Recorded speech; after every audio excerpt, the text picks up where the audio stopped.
আল্লাহু আকবার, আল্লাহু আকবার, সামি আল্লাহু লিমান হামিদা, আল্লাহু আকবার। ওই যে একটা হুজুর নামাজ পড়তেছে, তুই যাবি এই কাপড়টা দিয়ে মুখটা ঢাইকা ওর মোবাইল আর মানিব্যাগ নিবি, যা তাড়াতাড়ি যা। আমি ডাকাত, তোর কাছে যা আছে সবকিছু বের কর। ভাই আপনি কে, আর আপনি আমার মুখ কেন বাঁধছেন? আমি ডাকাত, তোর কাছে যা আছে সবকিছু দিয়ে দে, নাহলে কিন্তু তোর আজকে মেরে ফেলবো। ঠিক আছে ভাই, আমার যা আছে আপনি সবকিছু নিয়ে দিয়েন, কিন্তু যাবার আগে আমার একটা শর্ত মানা লাগবে। কি শর্ত বল? তোর আজকে সব শর্তই আমি রাখবো। আমার সবকিছু নেওয়ার আগে আপনি 2 রাকাত নামাজ পড়বেন, তারপর আপনি সবকিছু নিয়ে যাবেন, এটাই হলো আমার শর্ত। 2 রাকাত নামাজ, ঠিক আছে পড়লাম।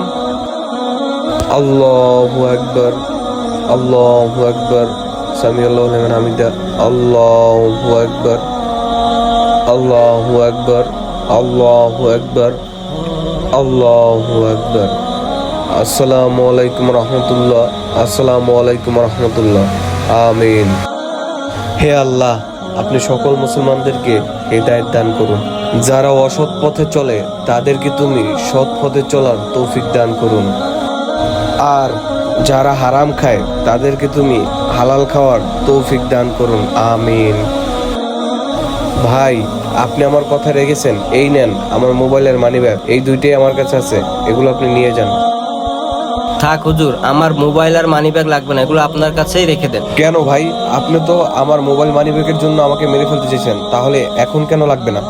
আমি 2 রাকাত নামাজ পড়ার পর আমার এত বেশি ভালো লাগছে যে হুজুর আমি বলে বুঝতে পারবো না। আমি আর কোনোদিন চুরি বা ডাকাতি কোনো কিছুই করব না। আমি এখন থেকে 5 ওয়াক্ত নামাজ পড়বো, আপনি আমাকে মাফ করে দিন। তুমি তোমার ভুলটা বুঝতে পারছো, তাতেই আমি খুশি।